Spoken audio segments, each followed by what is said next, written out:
Le verre de vin rouge éclata contre le mur blanc, tachant le papier peint italien qui avait coûté plus que le salaire annuel d'une enseignante. Isabella resta immobile, sentant les gouttes glacées couler sur sa robe simple, tandis que les yeux furieux de Margaret Blackwood la transperçaient comme des lames. « Tu as vraiment cru que tu serais acceptée dans cette famille ?»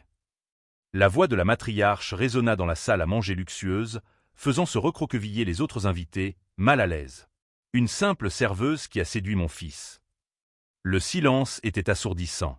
Isabella sentait chaque regard jugeant brûler sa peau, chaque murmure chuchoté derrière les mains gantées des dames de la haute société.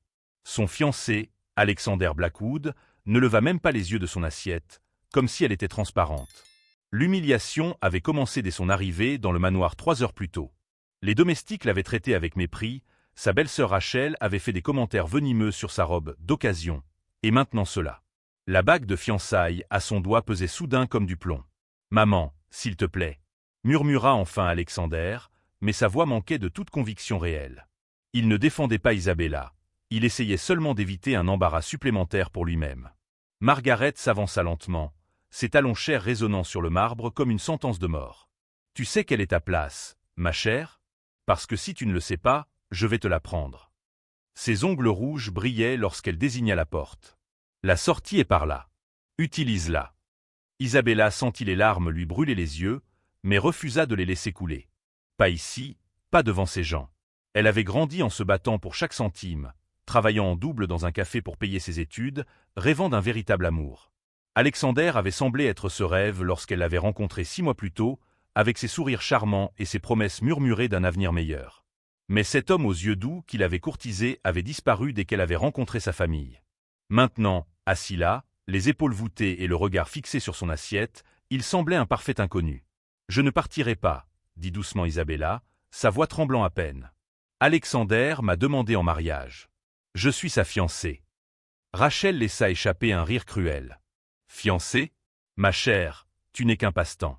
Alex en a déjà eu des dizaines comme toi. De jolies filles naïves qui croient pouvoir grimper notre arbre généalogique. » Les mots frappèrent Isabella comme un coup dans l'estomac. Elle regarda Alexander, espérant, suppliant un refus, n'importe quel signe qu'il restait quelque chose de réel entre eux. Mais il continua à manger comme si de rien n'était. « Tu sais ce que je trouve fascinant ?» poursuivit Margaret, tournant autour d'Isabella comme un prédateur. « Tu crois vraiment mériter d'être ici. Comme si servir du café et nettoyer des tables te qualifiait pour t'asseoir à notre table. » Isabella ferma les yeux un instant, se rappelant les paroles de sa grand-mère avant de mourir. « Ne laisse jamais personne te diminuer, ma fille. Tu vaux plus que tu ne l'imagines. » À l'époque, elle pensait que ce n'étaient que des paroles affectueuses d'une vieille femme. Maintenant, elles résonnaient dans son esprit comme un mystère non résolu. « Tu as raison sur une chose, » dit Isabella, redressant les épaules et regardant Margaret dans les yeux. « Je n'ai pas ma place ici. » Elle fit une pause, laissant les mots flotter dans l'air. « J'ai ma place dans un endroit bien meilleur que celui-ci. » Pendant une seconde, quelque chose traversa le visage de Margaret. Surprise, peut-être même une pointe d'incertitude. Mais cela se transforma rapidement en colère renouvelée. « Comment oses-tu » Margaret leva la main comme pour gifler Isabella, mais s'arrêta en plein mouvement. Il y avait quelque chose dans le regard de la jeune femme qui la fit hésiter. Une étincelle de quelque chose qu'elle ne pouvait identifier. Alexander leva enfin les yeux, semblant agacé par toute la situation. « Isabella, il vaudrait peut-être mieux que tu rentres chez toi aujourd'hui. Nous pourrons en parler demain. » Ces paroles furent la goutte d'eau. Isabella sentit quelque chose se rompre en elle. Pas son cœur, qui était déjà en morceaux, mais quelque chose de plus profond. Une chaîne qui la retenait à une version diminuée d'elle-même. « Vous n'avez aucune idée de qui je suis vraiment, » dit-elle, sa voix gagnant une force qui surprit tous ceux dans la pièce. « Mais vous le découvrirez très bientôt. » Sur ce, elle tourna les talons et se dirigea vers la sortie, chaque pas plus ferme que le précédent. Derrière elle, elle entendit Margaret rire, un son cruel et satisfait. « Bonne chance pour trouver un autre riche idiot pour financer tes fantasmes, » cria Rachel. Isabella s'arrêta à la porte, la main sur la poignée dorée. Pendant un instant, elle pensa se retourner et révéler la vérité sur le champ, au sûr qui elle était réellement, sur le secret qu'elle portait depuis si longtemps. Mais non, il ne méritait pas de savoir. Du moins, pas encore. En sortant du manoir, Isabella respira profondément l'air froid de la nuit. Pour la première fois depuis des mois, elle se sentit libre. Libre du mensonge qu'elle avait vécu, libre de la nécessité de se diminuer pour entrer dans leur monde. Elle regarda la bague à son doigt. Un petit diamant trop modeste pour les standards des Blackwood, mais qui avait tout signifié pour elle lorsqu'Alexander l'avait offerte. Maintenant, elle semblait être le symbole de sa propre naïveté. Mais alors qu'elle marchait vers sa voiture modeste, Isabella sourit pour la première fois cette nuit-là. Il pensait connaître son histoire, savoir d'où elle venait et où elle allait. S'il savait seulement la vérité sur la lettre scellée qui reposait sur sa table de chevet, la lettre que sa grand-mère avait laissée avec des instructions précises de ne pas être ouverte avant qu'Isabella ait 25 ans. Son anniversaire était dans 2 semaines. Et quand ce jour arriverait, les Blackwood découvriraient que la serveuse qu'ils avaient humiliée possédait quelque chose que tout leur argent ne pourrait acheter. Un secret qui changerait tout. Si vous aimez cette histoire et voulez découvrir quel est le secret qu'Isabella cache, n'oubliez pas de vous abonner à la chaîne pour ne manquer aucun chapitre de ce retournement incroyable. 3 jours s'étaient écoulés depuis l'humiliation au manoir Blackwood, et Isabella ressentait encore le goût amer de la colère dans la bouche. Elle servait du café au Rush Hour Café lorsqu'elle vit Alexander entrer, ses pas hésitants contrastant avec son arrogance habituelle. Les autres clients murmurèrent en le reconnaissant. Après tout, les Blackwood étaient pratiquement de la royauté en ville. « Isabella, il faut qu'on parle », dit-il en s'approchant du comptoir comme si rien ne s'était passé. Elle continua de nettoyer la machine à café, sans lever les yeux. « Je travaille. S'il te plaît. » Sa voix portait une supplique qu'elle n'avait jamais entendue auparavant. « Je sais que tu es blessé, mais ma famille est compliquée. Ils ne te connaissent pas comme moi je te connais. » Isabella le fixa enfin, et Alexander recula légèrement devant la froideur de son regard. « Et comment me connais-tu, Alexander ? Parce que cette nuit-là, tu m'as semblé un parfait inconnu. » Il passa la main dans ses cheveux, un geste nerveux qu'elle trouvait autrefois charmant. « J'essayais de maintenir la paix. Tu ne comprends pas la pression que je subis. Ma mère contrôle tout, l'entreprise, mon héritage, mon futur. Et moi, où est-ce que je rentre dans cette équation ?» Isabella croisa les bras, attendant une réponse qu'elle savait qu'elle ne recevrait pas. Alexander détourna le regard, et à ce moment-là, elle comprit une vérité dévastatrice. Pour lui, elle n'était qu'une phase, une rébellion temporaire contre les attentes familiales. L'homme qui avait déclaré un amour éternel était là uniquement parce que sa famille avait rejeté le mariage si violemment qu'il voulait maintenant prouver qu'il pouvait prendre ses propres décisions. « Je t'aime », murmura-t-il, mais les mots sonnèrent creux. « Non », répondit Isabella avec un calme qui la surprit elle-même. « Tu aimes l'idée de m'aimer. Tu aimes te sentir rebelle et indépendant. Mais quand ta mère a jeté ce vin sur moi, tu n'as même pas cligné des yeux. » L'expression d'Alexander se durcit. « Tu es dramatique. Toute famille a ses excentricités. » Excentricité. Isabella rit, un son sans humour. « Ta mère m'a humilié publiquement, ta sœur m'a comparé à une prostituée, et tu appelles ça des excentricités. » À ce moment-là, la clochette de la porte tinta et Margaret Blackwood entra dans le café, suivie de 2 amis de la haute société. Ses yeux balayèrent l'endroit avec dédain avant de se poser sur Isabella et Alexander. « Alors c'est ici que tu te caches, » dit Margaret, sa voix chargée de dégoût, au milieu de l'odeur de café bon marché et de gens ordinaires. Les autres clients cessèrent de parler, sentant la tension dans l'air.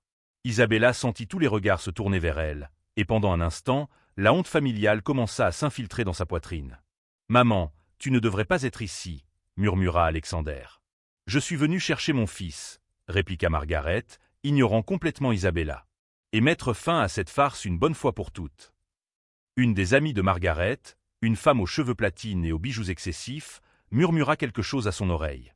Margaret acquiesça et sourit froidement. « Nous avons découvert quelque chose d'intéressant à ton sujet, ma chère, » dit-elle enfin en s'adressant à Isabella. « Il semble que ton histoire soit encore plus pathétique que ce que nous imaginions. » Isabella sentit son sang se glacer. « De quoi parlez-vous » Margaret ouvrit son sac de créateur et sortit un dossier. « J'ai engagé un détective privé. Très basique, en fait. » Elle feuilleta les papiers de manière théâtrale. Isabella Martinez, 24 ans, orpheline depuis l'âge de 12 ans, élevée par une grand-mère décédée il y a 6 mois, ne laissant que des dettes. Chaque mot était un coup de poignard. Isabella sentit ses jambes fléchir, mais se força à rester debout. Elle travaille dans ce café pathétique depuis 3 ans, vit dans un appartement d'une pièce du côté pauvre de la ville, poursuivit Margaret, sa voix prenant de l'ampleur à chaque révélation. Université financée par des prêts étudiants qu'elle rembourse encore. Aucune famille, aucun argent, aucune perspective. Les larmes brûlaient les yeux d'Isabella, mais elle refusa de les laisser couler. Pas devant ces femmes cruelles. Et vous savez quelle est la partie la plus drôle. Margaret se pencha en avant, sa voix basse et venimeuse. Elle n'a même pas un centime en banque. Littéralement et complètement fauchée. Alexander regardait ses pieds, incapable de défendre la femme qu'il était censé aimer. Sa lâcheté était plus douloureuse que tous les mots cruels de sa mère. « Pourquoi faites-vous ça ?»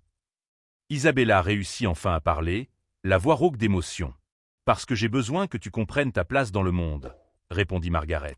« Tu n'es rien. Moins que rien. Et mon fils mérite quelqu'un à sa hauteur. » Isabella regarda autour du café, voyant les visages des clients. Certains avec pitié, d'autres avec une curiosité morbide, tous jugeants. Elle avait passé des années à servir ces gens, étant invisible, acceptant des pourboires misérables avec gratitude. Mais alors quelque chose d'étrange se produisit. Au lieu de se sentir inférieure, Isabella commença à ressentir une colère brûlante croître dans sa poitrine. Pas seulement pour l'humiliation actuelle, mais pour toutes les années où elle s'était contentée de miettes, où elle avait cru qu'elle valait moins que les autres. « Vous avez fini ?» demanda Isabella, sa voix étonnamment stable. Margaret cligna des yeux, s'attendant clairement à des larmes et des supplications. « Oui. » « Alors laissez-moi vous dire une chose. » Isabella fit un pas en avant, et quelque chose dans sa posture fit reculer instinctivement Margaret. « Vous pouvez avoir de l'argent, Madame Blackwood, mais vous n'avez pas de classe. Vous pouvez avoir du pouvoir, mais vous n'avez pas de dignité. Et vous pouvez avoir enquêté sur ma situation financière, mais vous n'avez aucune idée de qui je suis réellement. » La foule dans le café avait augmenté, des passants s'arrêtant sur le trottoir pour observer la confrontation à travers les vitres. « J'ai grandi pauvre, c'est vrai, » continua Isabella, sa voix prenant de l'ampleur. « Mais j'ai grandi honnête. Je n'ai jamais eu besoin d'humilier les autres pour me sentir supérieur. Je n'ai jamais utilisé mon argent comme une arme contre les moins fortunés. » Margaret tenta d'interrompre, mais Isabella ne s'arrêta pas. « Et vous savez quelle est la différence entre nous deux? J'ai construit tout ce que j'ai de mes propres mains. Chaque centime que j'ai gagné, chaque réussite que j'ai accomplie, a été grâce à mon propre effort. Alors que vous n'êtes qu'une femme riche qui n'a jamais rien fait d'autre que bien se marier et avoir la chance de naître dans la bonne famille. » Un murmure d'approbation parcourut la foule. Certains clients commencèrent à applaudir doucement. « Comment oses-tu » commença Margaret, mais sa voix sortit étranglée. « Et toi, Alexander » se tourna Isabella vers l'homme qu'elle avait cru aimer. « Tu es encore pire qu'elle. Au moins ta mère est honnête sur sa cruauté. Toi, tu te caches derrière des excuses et la lâcheté. » Alexander leva enfin les yeux, et elle vit quelque chose qui la fit s'arrêter. Ce n'était ni l'amour, ni le regret. C'était la peur. La peur d'être seule, la peur d'affronter sa famille, la peur de prendre une vraie décision. À ce moment-là, Isabella comprit qu'elle avait gaspillé 6 mois de sa vie avec un homme qui ne savait même pas qui elle était. « Les fiançailles sont annulées, » dit-elle, retirant la bague et la posant sur le comptoir avec un bruit métallique qui résonna dans le café silencieux. Margaret sourit triomphalement, mais Isabella n'avait pas fini. « Et Margaret, votre détective a fait un travail très superficiel. Peut-être auriez-vous dû investir plus d'argent. » Isabella sourit, un sourire mystérieux qui fit passer quelque chose rapidement sur le visage de la matriarche. « Parce qu'il y a certaines choses sur ma famille que tout l'argent du monde ne peut découvrir. Du moins, pas encore. » Sur ces mots énigmatiques, Isabella noua son tablier derrière sa taille, prit son sac et se dirigea vers la porte, laissant les Blackwood figés au milieu du café bondé, entourés de chuchotements et de regards jugeants pour la première fois de leur vie privilégiée. Isabella se réveilla le jour de son 25 anniversaire le cœur battant. Une semaine s'était écoulée depuis l'affrontement au café, et elle n'avait ni vu ni entendu parler des Blackwood depuis. Mais aujourd'hui était différent. Aujourd'hui, enfin, elle pouvait ouvrir la lettre que sa grand-mère Helena avait laissée. Assise au bord de son lit dans son petit appartement, Isabella tenait l'enveloppe jaunie dans ses mains tremblantes. Pendant 13 ans, depuis la mort de ses parents, cette lettre avait été conservée dans un coffre à la banque, avec l'instruction stricte de ne l'ouvrir que lorsqu'elle aurait 25 ans. « Pour ma chère petite fille, le jour où tu deviendras vraiment adulte » était écrit dans l'écriture élégante d'Helena. Avec précaution, Isabella ouvrit l'enveloppe. À l'intérieur se trouvait une lettre de plusieurs pages et une petite clé dorée. Ses mains tremblaient en dépliant le papier. « Ma chère Isabella, si tu lis ceci, cela signifie qu'il est temps de connaître la vérité sur qui tu es vraiment. Pardonne-moi de t'avoir caché cela si longtemps, mais il était nécessaire que tu grandisses en connaissant la valeur du travail honnête et de l'humilité véritable. » Isabella fit une pause, le cœur battant à tout rompre. Elle continua de lire, incrédule. « Tu n'es pas seulement Isabella Martinez. Tu es Isabella Martinez Whitmore, héritière unique de l'Empire Whitmore Industries. Ta mère, ma fille Carmen, était l'unique héritière d'une fortune de 2,8 milliards de dollars. Le papier trembla entre les mains d'Isabella. Whitmore Industries, elle connaissait bien le nom. C'était l'une des plus grandes corporations de technologie et d'investissement des États-Unis, basée dans la Silicon Valley. Lorsque tes parents sont morts dans cet accident, tu n'avais que 12 ans. Les avocats voulaient te placer dans une famille riche, t'élever dans le monde des privilèges. Mais je m'y suis opposé. J'avais vu ce que l'argent facile faisait aux gens, comment il les rendait cruels, arrogants, déconnectés de la réalité. Isabella dut arrêter sa lecture un instant. Ses jambes étaient faibles, sa vue légèrement trouble. Toute sa vie avait été un mensonge. Alors j'ai conclu un accord avec le conseil de l'entreprise. Tu serais élevé loin de la fortune, apprenant la valeur des choses simples. À tes 25 ans, si tu te montrais intègre et travailleuse, tu recevrais ton héritage complet. Sinon, eh bien, l'argent serait versé à une fondation caritative. Isabella éclata de rire hystériquement. Intègre et travailleuse. Si sa grand-mère pouvait voir ce qui s'était passé la semaine dernière. Comment elle avait été humiliée par les Blackwood justement parce qu'elle n'avait pas d'argent. La clé qui accompagne cette lettre ouvre un coffre au First National Bank, box 1247. Là, tu trouveras tous les documents légaux, les cartes d'accès au compte et une lettre du PDG actuel de l'entreprise, James Morrison, qui a administré tes biens toutes ces années. Isabella regarda la petite clé dorée, si insignifiante, mais qui apparemment ouvrait les portes d'un monde complètement différent. Souviens-toi, ma chère, l'argent peut acheter beaucoup de choses, mais il ne peut pas acheter le caractère. Utilise ta fortune avec sagesse, et souviens-toi toujours d'où tu viens. La lettre était signée simplement « Avec tout mon amour, grand-mère Helena ». Isabella resta assise presque une heure, relisant la lettre plusieurs fois, essayant d'assimiler l'information. Elle était riche. Pas seulement riche, elle était l'une des femmes les plus riches du pays. Et les Blackwood, qui l'avaient humiliée pour être pauvre, n'en avaient aucune idée. À 10 heures du matin, Isabella se trouvait au First National Bank, vêtue de sa plus belle robe, qui soudain semblait ridiculement simple. Le directeur, M. Patterson, l'accueillit avec une curiosité professionnelle jusqu'à ce qu'elle montre la clé et mentionne le box 1247. Son expression changea instantanément. « Mademoiselle Whitmore », dit-il, sa voix chargée d'un respect soudain. « Nous attendions ce jour depuis longtemps. » Le coffre contenait suffisamment de documents pour remplir une petite valise. Certificat d'action, titre de propriété, contrat bancaire et une lettre scellée avec le sceau de Whitmore Industries. Isabella ouvrit la lettre avec des doigts tremblants. « Chère mademoiselle Whitmore, au nom de toute l'équipe de Whitmore Industries, c'est un honneur de prendre enfin contact officiel avec vous. Conformément aux instructions de votre grand-mère, nous avons géré vos biens depuis la mort de vos parents. Votre fortune actuelle, incluant actions, propriétés et investissements, s'élève à environ 3,2 milliards de dollars. » Isabella dut s'asseoir. « Souhaitez-vous organiser une réunion pour discuter de la transition complète de vos biens? Je suis disponible à tout moment qui vous conviendra.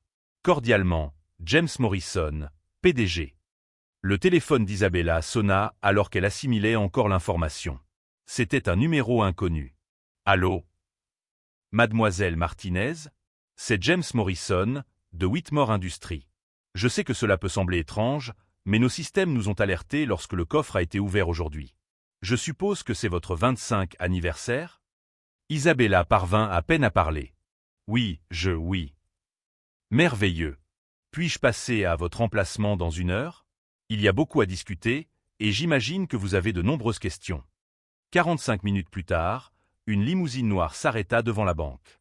James Morrison était un homme d'une 50aine d'années, cheveux grisonnants et sourire bienveillant rappelant à Isabella son père. « Votre grand-mère était une femme extraordinaire, » dit-il alors qu'il s'installait à l'arrière de la limousine. « Elle a insisté pour que vous grandissiez dans le monde réel, comme elle disait. Je crois qu'elle serait très fière de la femme que vous êtes devenue. » Isabella lui raconta les Blackwood, les humiliations, et comment elle avait rompu les fiançailles. James écouta attentivement, prenant parfois des notes sur une tablette. « Intéressant, » murmura-t-il quand elle eut fini. « Blackwood Enterprises. Ils ont quelques affaires avec nous, en réalité. Petites, comparées à notre portefeuille, mais significatives pour eux. Que voulez-vous dire? » James sourit. « Eh bien, mademoiselle Whitmore, il se trouve que Whitmore Industries est l'un des principaux investisseurs de plusieurs entreprises qui font affaire avec les Blackwood. En fait, nous avons une réunion prévue la semaine prochaine pour un contrat de 850 millions de dollars qu'ils sont désespérés de signer. Isabella sentit une étincelle dangereuse s'allumer dans sa poitrine. Une réunion? Oui. Ils ne savent pas que vous êtes la véritable propriétaire, bien sûr. Pour eux, vous n'êtes que Isabella Martinez, la serveuse qui a failli épouser Alexander.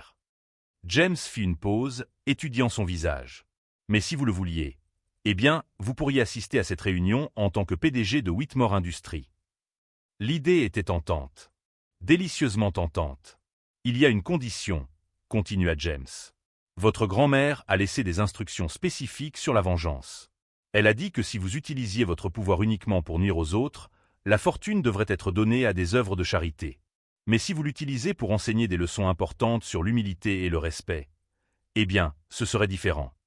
Isabella sourit pour la première fois depuis des jours. Et quelle est la différence? La vengeance concerne la douleur. La justice concerne l'apprentissage. James rendit le sourire. Votre grand-mère croyait que certaines personnes n'apprennent qu'en faisant face aux conséquences de leurs actes.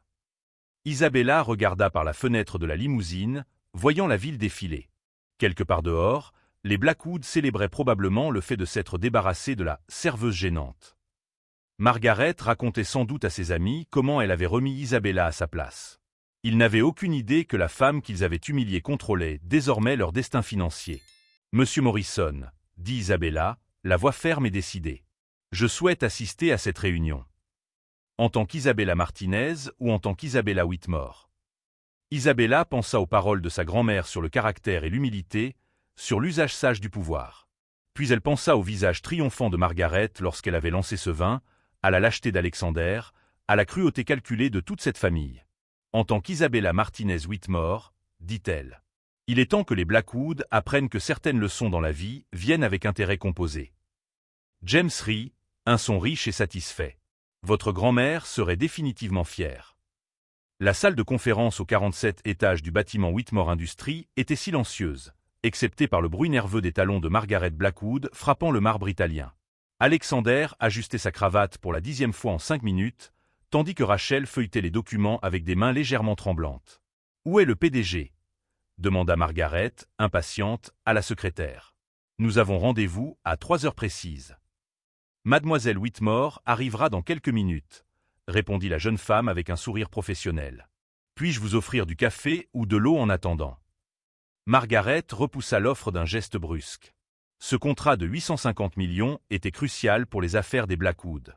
Ces derniers mois, plusieurs petites entreprises avaient annulé des contrats avec eux et des rumeurs sur une instabilité financière commençaient à circuler dans les cercles d'affaires. « Je n'arrive toujours pas à croire qu'une femme dirige une entreprise de cette envergure, » murmura Rachel. Isabella Whitmore. Quel nom prétentieux. Alexander resta silencieux, encore affecté par les événements de la semaine précédente.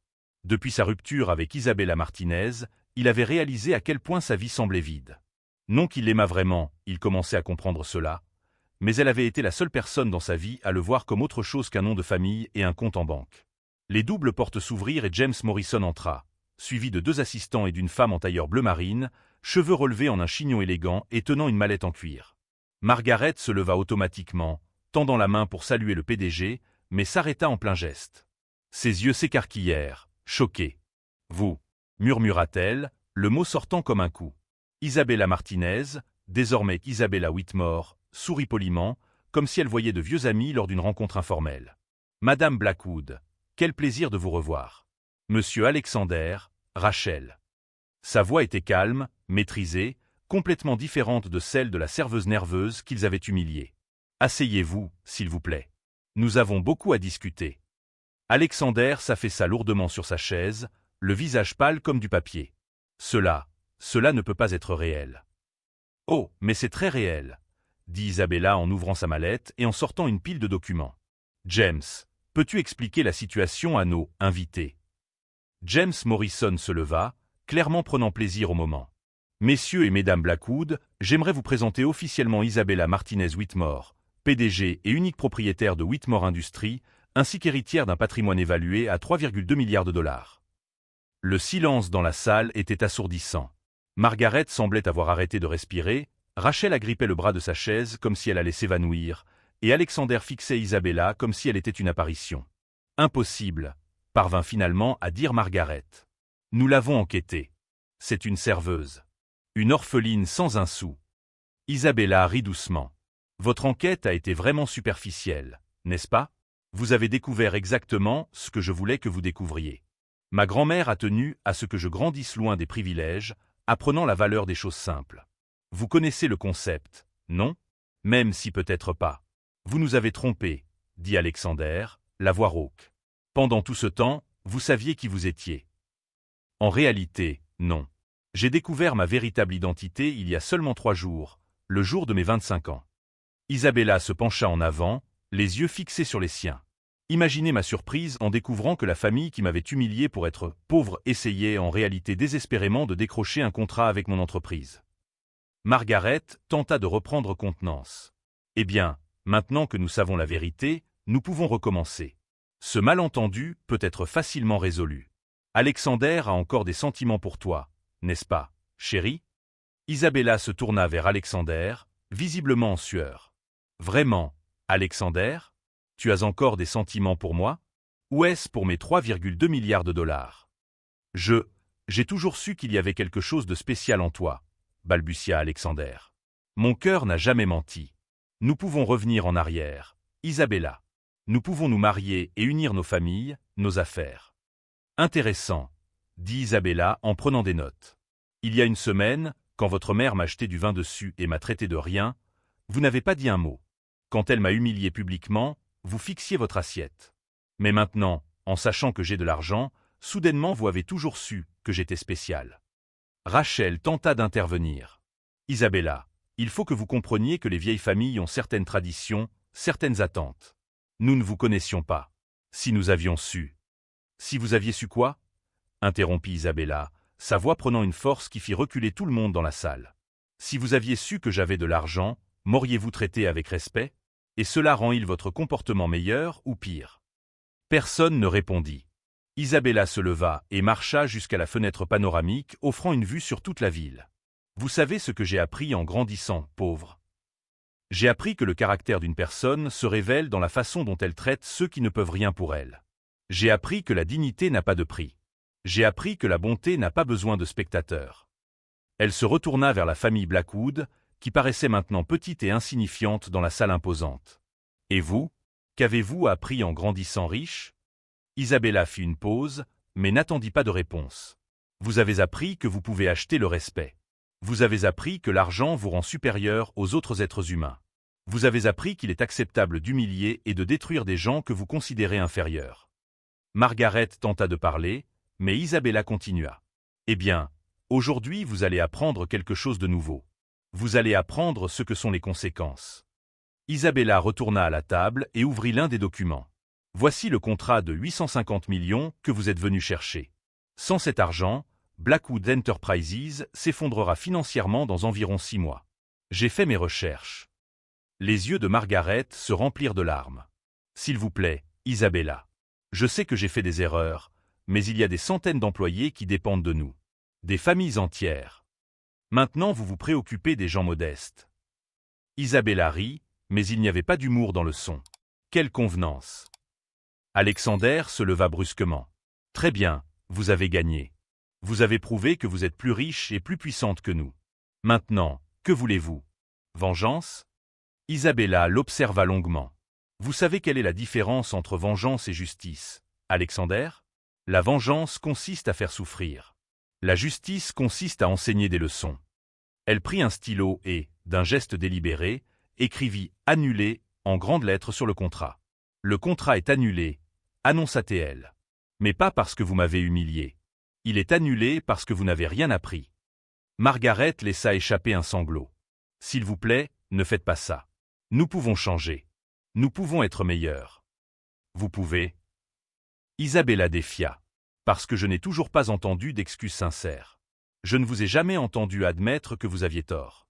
Tout ce que j'entends, ce sont des supplications parce que vous avez maintenant besoin de moi. Le silence revint dominer la salle.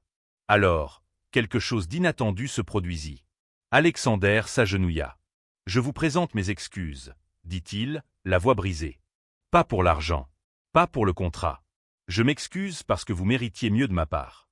Vous méritiez un homme qui vous défende, qui vous valorise pour ce que vous êtes, pas pour ce que vous possédez. J'ai échoué envers vous comme fiancé et comme être humain.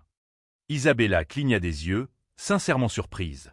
Parmi toutes les choses qu'elle avait imaginées pour ce moment, des excuses sincères n'étaient pas sur la liste. Margaret et Rachel regardaient Alexander comme s'il avait perdu la tête, mais quelque chose dans sa posture brisée semblait réel, authentique. « Relevez-vous, Alexander, » dit doucement Isabella.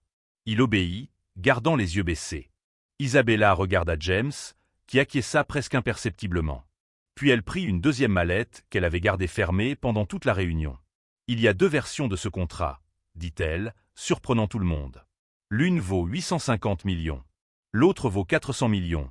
Assez pour sauver votre entreprise, mais pas assez pour maintenir votre style de vie luxueux. Elle posa les 2 contrats sur la table. Le choix vous appartient. Mais il y a des conditions. Première, des excuses publiques dans le journal de la ville pour le traitement que vous m'avez infligé. Deuxième, 50% des bénéfices des 5 prochaines années iront dans un fonds qui aide les jeunes défavorisés à accéder à l'université. Troisième, vous travaillerez personnellement dans ce programme. Pas seulement signer des chèques, mais rencontrer ces personnes, comprendre leurs histoires. Isabella fit une pause, laissant les mots s'imprégner. Quatrième condition, ne traitez plus jamais, jamais, une autre personne comme vous m'avez traité, peu importe son argent ou son absence d'argent. Margaret regarda les 2 contrats, puis Isabella. Pour la première fois depuis qu'elle la connaissait, il y avait quelque chose ressemblant à de l'humilité dans ses yeux. « Nous acceptons les conditions, » murmura-t-elle.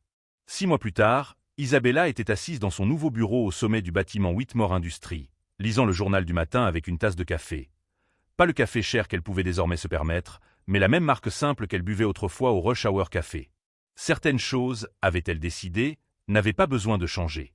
En première page du journal, il y avait une petite note sur l'inauguration de la 3e unité du centre éducatif Blackwood Whitmore, un programme qui avait déjà accordé des bourses universitaires à 847 jeunes issus de familles modestes.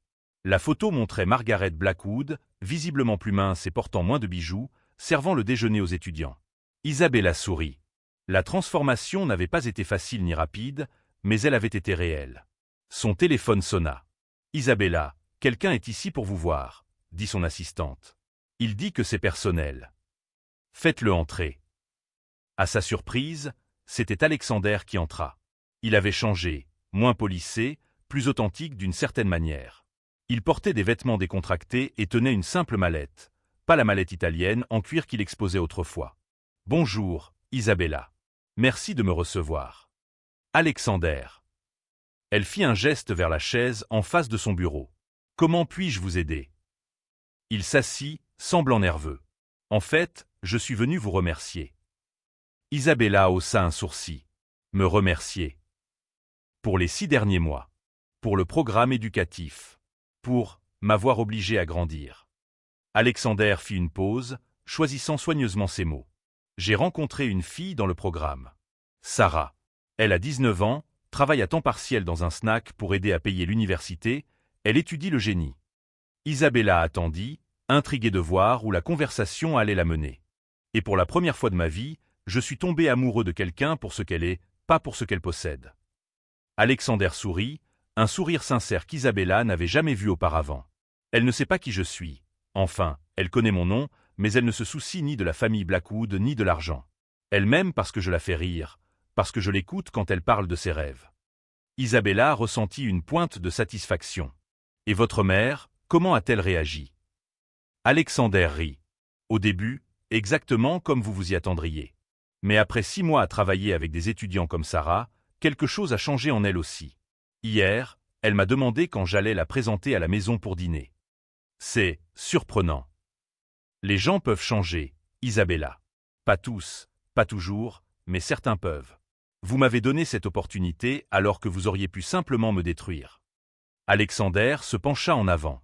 « Et je voulais que vous sachiez que je comprends maintenant pourquoi vous avez agi ainsi. » Isabella hocha lentement la tête. « Et Rachel, comment gère-t-elle tout cela ?» Rachel a été plus difficile. Elle lutte encore avec l'idée que l'argent ne rend pas quelqu'un meilleur que les autres. Mais elle essaie. La semaine dernière, elle a passé toute une journée à aider une étudiante confrontée à des problèmes familiaux. Elle a pleuré toute la nuit ensuite, disant qu'elle n'avait jamais vraiment entendu parler de la vie des autres. Alexander fit une pause, puis continua. « Je sais que nous ne pourrons jamais vraiment être amis, pas après ce qui s'est passé. Mais je voulais que vous sachiez que votre leçon a porté ses fruits. Nous avons appris. Isabella se leva et alla à la fenêtre, regardant la ville en bas. Vous savez ce que ma grand-mère disait toujours? Que le véritable test du caractère ne consiste pas à savoir comment vous agissez lorsque vous avez du pouvoir, mais comment vous utilisez ce pouvoir lorsque vous l'obtenez.